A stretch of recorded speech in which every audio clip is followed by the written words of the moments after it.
Item: SCP-1202. Code name: Lost Voice. Object Class: Euclid. Special Containment Procedures: the subject exposed to SCP-1202 is to be quarantined from other site staff and personnel unless outfitted with clothing completely covering their entire body. A skin suit is equipped to the exposed subject after transfer of SCP-1202. The afflicted subject is to transfer access to SCP-1202 to one other test subject before termination or death. It is recommended SCP-1202 be tested on D-Class already scheduled for termination. Description: SCP-1202 was recovered beneath a frozen lake near site in Canada. Personnel reported trouble sleeping and auditory hallucinations that often referenced the location of SCP-1202. A team was sent to investigate the lake based on the collective reports. A small wooden canoe was discovered in fragments on the lake next to an irregular ice formation. The chamber behind the blockage was empty save for the frozen and emaciated remains of the body of one human male, later DNA tested and carbon dated, thusly identified as belonging to tribes once native to the lower portion of South America 800 years ago. The corpse itself has no interesting properties except the position of the body. One hand is fixed on the forehead and the other appears to be working a now absent object into its ear canal. Whether the cause of death is suicide or cold is unconfirmed.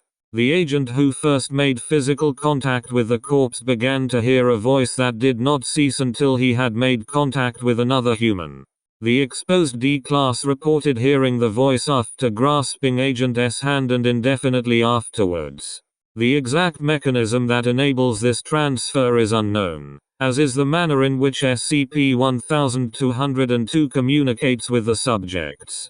SCP-1202 will converse with the afflicted subjects, lecturing them about a variety of topics, notably theoretical physics, biology, and the classified study of data expunged.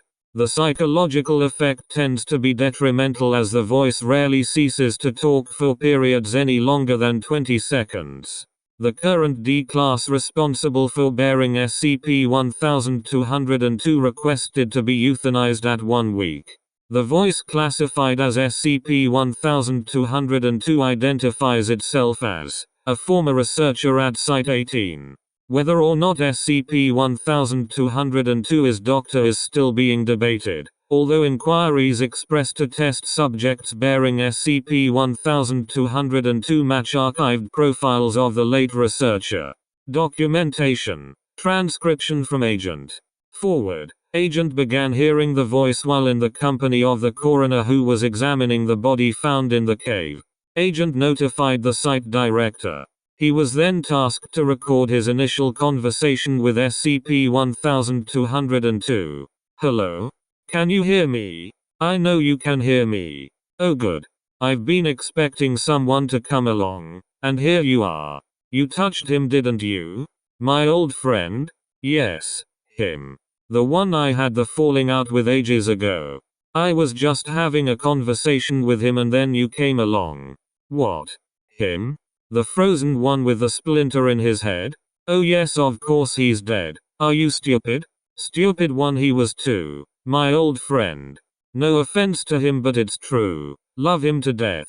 That stupid one. He thought he could run. He ran all the way here. The man crossed an entire continent to get away from me. Ended up in a hole in the ice jamming a pick into his ear. I told him not to. Again and again. Who am I? I'm redacted. Who am I? I'm responsible for data expunged. The entire organization owes a great debt to me. Of course you're interested. Yes, I'll tell you, but first I'd like to chat about things that we can both understand. Do you see that man in front of you? Yes, the one with the beard. I'm going to need you to kill him for me. Yes, I'm serious. How else will we get into headquarters undetected? He has the keycode. He has access to the redacted. And once I get to it I can be done with all this mess. No? I should have figured you weren't the type. Oh well. No, don't tell him you're hearing things. What? You already did? Are you an idiot? How long have you been working here to be stupid enough to tell them you're hearing things? Ah. Well, at least I know why you're recording what I'm saying. I figured you were just insane to begin with. That's a relief. You know, they're going to throw you into one of those rooms now. They'll have you drink that gelatin that perverted doctor isn't allowed to touch. Worse, they'll keep me in here. I'm just far too interesting for them to get rid of. How? That is a good question, although you are too stupid to understand. Let's say I was playing with strings and struck a wonderful note. Yes, I'm referring to that, you dunce. You're familiar with the concept. Sure. I bet you're familiar with the theory of relativity too. Familiar like I'm familiar with my strange uncle. I mean learned. My stupid friend. Learned and familiar. Like how I'm familiar with your brain. No. Technically I'm not alive. Not in a biological sense. No. You wouldn't understand. The Aztec man? I'm guessing roughly 1,000 years ago. Yes, I failed miserably at poking sticks into space-time. What? No.